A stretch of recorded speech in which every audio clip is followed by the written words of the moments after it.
Good morning. I thought I would send a brief podcast for your Monday morning musings.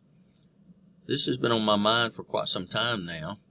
That is the subject of academic rigor versus rigidity in the classroom. I think there is widespread confusion over exactly what academic rigor is.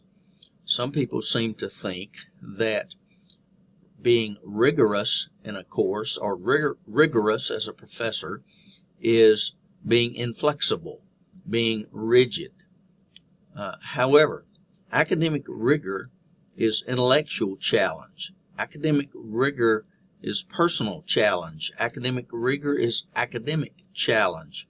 Rigor challenges and supports students to be able to achieve at higher levels. A number of years ago, when my daughter, 25 years ago plus, was taking AP courses in math, she had an excellent instructor. However, the increased rigor of the AP classes was simply this. My daughter had to do 60 problems of homework a night instead of the normal 30 that the other students in regular math classes had to take. That is not an example of academic rigor. More work is not adding rigor to a classroom necessarily. Rigidity is inflexibility. Rigidity is the inability to recognize individual differences and individual needs among students.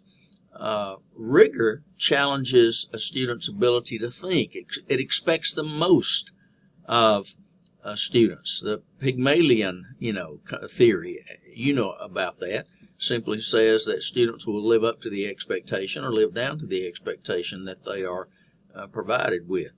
Rigidity really emerges from and reflects distrust of students.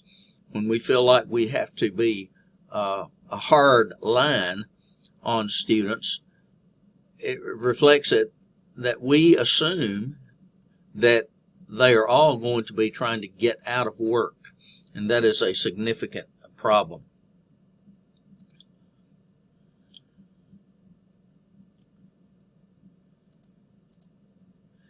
So rigor is not more work. It is not longer assignments. It is not a lack of teacher support that comes out of the idea that if I'm going to be tough, then the students must do this on their own. Rigor is not those things. Rigor is not repeated work. Sometimes professors have a tendency to repeat basic assignments from one course to another just to accumulate points. Repeated assignments have nothing to do with rigor whatsoever. They do not stimulate a person's intellectual thinking. They do not demand creative thinking.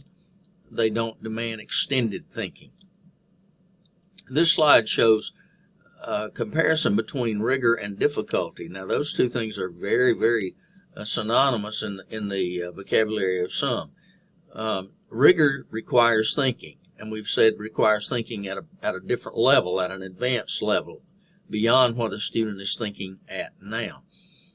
In rigor, students are noticeably alert and engaged in their learning. They take ownership of their own learning. Rigor requires students to apply the information and connects new knowledge with previously learned information. And teachers need to always use the opportunity to connect previously learned information with new information, and that advances the intellectual stimulation of the student. On the other hand, difficulty, just being a difficult class, which does not mean rigorous, involves more work rather than better work or deeper work. Establishing rigor in a classroom really moves from one level to another level to another level to another level. It's like a bachelor's degree, master's degree, a doctoral degree. Certainly work at a master's degree level expects a different level of thinking, a different level of academic pursuit. And the same is true with advancing from a master's degree to an educational specialist or a doctoral degree. Rigor in that sequence demands that there be a different level of thought that goes into each particular level of degree program. So I want you to consider rigor versus rigidity, rigor versus difficulty. What do we mean when we say we're trying to maintain a rigorous course? We have some misconceptions that need to be corrected throughout the School of Education and perhaps across campus in this area. Hope you'll think on that this week.